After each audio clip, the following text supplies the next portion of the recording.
fun fact jurusan kamu apa?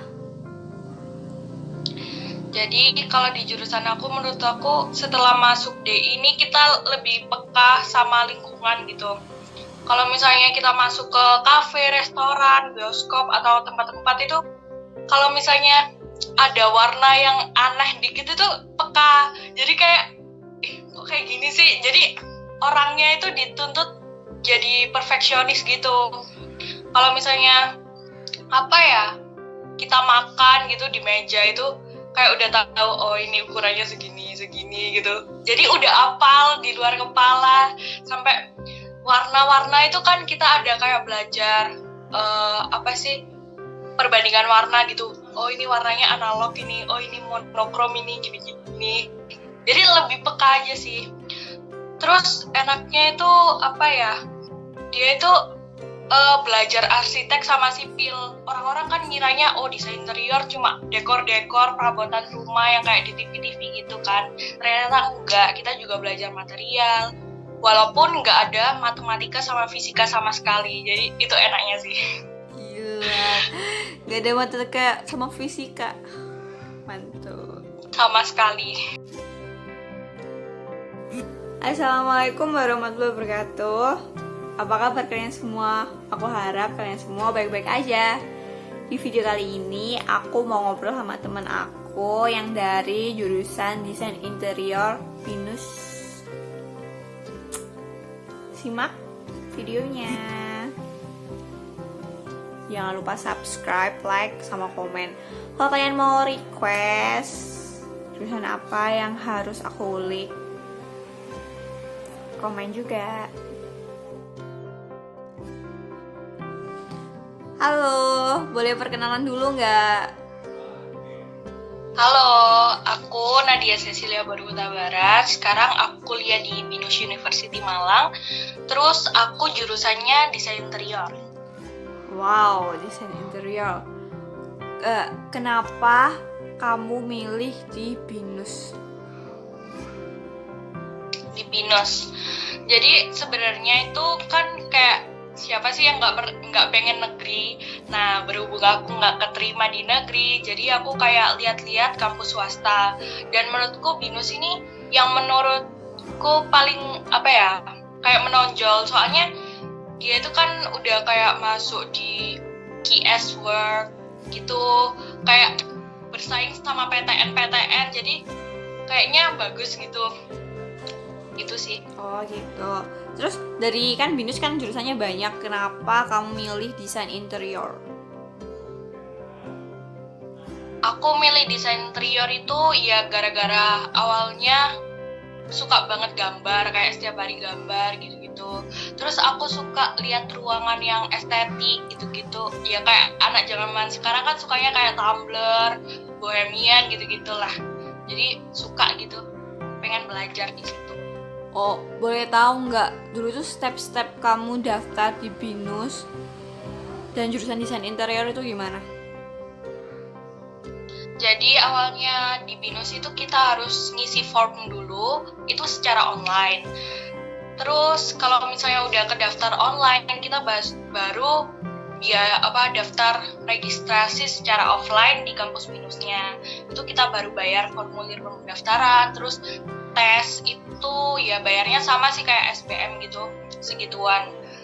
Terus tapi kalau di BINUS ini cuman TKPS namanya, tes kemampuan potensial gitulah. Pokoknya sama kayak TPA ya, tes potensi akademik itu. Tapi kalau di BINUS ini dia lebih ke bahasa Inggrisnya lebih banyak soalnya gitu daripada kayak hitung-hitungan dan segala macam.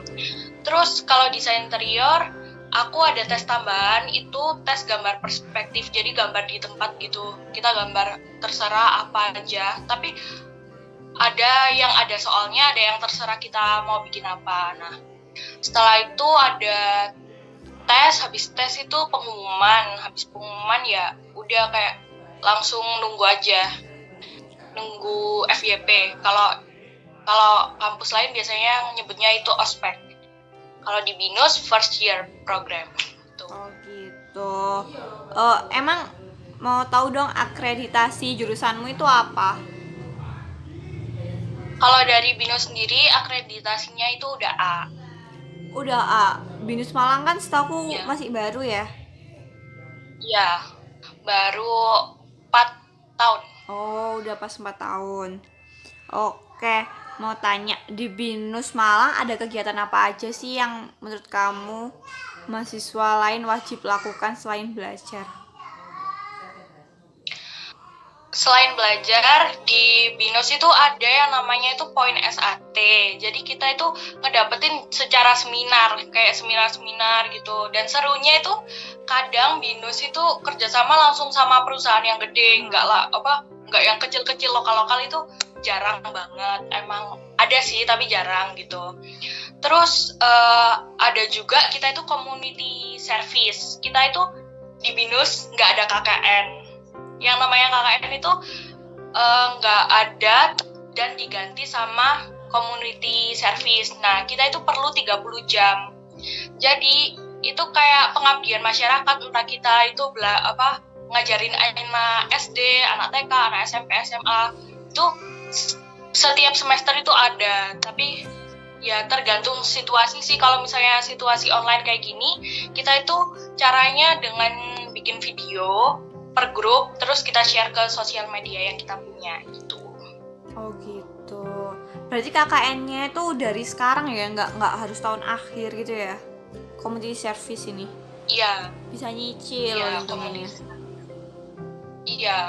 Enak, boleh banget. Mau tahu Banget. di jurusanmu itu belajar apa aja sih yang sampai bikin kamu sepeka itu? Jadi kalau di jurusanku semester awal itu kita pasti interior drawing. Jadi kayak gambar perspektif itu diajarin. Itu pun nggak langsung, orang-orang kan mikirnya kita langsung bisa gambar perspektif gini-gini. Itu nggak. Dari awal itu kita garisin koran. Itu nggak pakai penggaris. Terus garisin HVS juga nggak pakai penggaris. Harus benar-benar lurus gitu. Terus ada juga yang namanya sense of design. Jadi di situ kita belajar warnanya itu tipe apa aja, tipe ada yang hangat, ada yang dingin. Terus warna-warna itu kan kayak ada perpaduannya, itu kita hafalin juga. Jadi perpaduan 3 warna, selang-seling, yang nyebrang lah, yang apa, banyak banget deh pokoknya. Dari color wheel gitu-gitu sih. Oh gitu. Sibuk gak sih kuliahmu itu? Iya, sibuk banget sih sebenarnya. Sebenarnya kalau kita setiap hari ngerjain nggak terlalu sibuk sih. Tapi berhubung aku kayak ya udahlah gitu. Kadang juga kita itu stuck, misalnya kayak semester ini itu proyeknya itu apartemen, jadi kita ngerancangin apapun itu dirancang. Nah, itu kayak stuck, nggak punya ide. Aduh, apa ya, ini temanya gimana, terus proporsinya gimana, furniturnya gimana. Jadi stuck. Akhir-akhir baru nemu, ya udah sibuk banget setiap hari kerja. Oh gitu. Gitu sih. Tapi emang ide tuh muncul di akhir nggak sih? Iya, kayak mepet-mepet deadline itu baru gini-gini harus kerja. Tapi aku mending gitu loh, soalnya aku ya pengalaman sendiri. Biasanya tuh ide ngerjain langsung ngerjain, terus ending tuh kayak kurang banget ya, kayak ide ini lebih bagus, jadi kayak Iya, benar. kerjanya double, lebih kerja banyak lagi kan kalau gitu. Iya, kayak ngulang gitu-gitu. Iya. Oh ya, kalau prospek kerja dari lulusannya desain interior BINUS gimana? Kalau desain interior pastinya jadi desainer interior, terus kita bisa jadi kayak buka itu sih perusahaan sendiri properti gitu-gitu, terus jadi distributor, terus bisa jadi konsultan desain. Terus aku kemarin juga baca-baca kalau ternyata desain interior itu juga diperluin di negara, kayak di BUMN itu juga bisa masuk. Oh iya, buat ngedesain ini ya bangunan interiornya pemerintah gitu kan. Iya. Iya, gini. Nah, nggak tahu ya, aku punya pemikiran kalau lulusan desain di Indonesia ini lebih banyak freelance nggak sih? Iya, bener banget. Banyak kayak yang nyabang gitu kan. Iya. Tapi emang gitu, emang kerjanya gitu itu lebih menguntungkan atau gimana? Sebenarnya ada sih kayak kita itu banyak yang freelance, tapi di samping itu kita ikut sama perusahaan apa gitu, misalnya perusahaan kayu, perusahaan apa, itu ada. Terus di desain interior sendiri se-Indonesia itu ada HDII namanya, Himpunan Desainer Interior Indonesia. Nah, di situ kita bisa masuk dan pastinya channelnya banyak sih, dan juga banyak yang kayak bikin perusahaan sendiri gitu sih. Jadi lebih freelance tuh, nyabang-nyabang. Gitu. Nah, dari pengalamanmu nih, dari pengalamanmu boleh nggak bagiin tips-tips milih jurusan? Cara bagi tips milih jurusan itu sih sebenarnya yang pertama kita harus suka, terus yang kedua itu passion, terus yang ketiga kita pikirin apa kita itu bakalan bosen di satu jurusan ini apa enggak.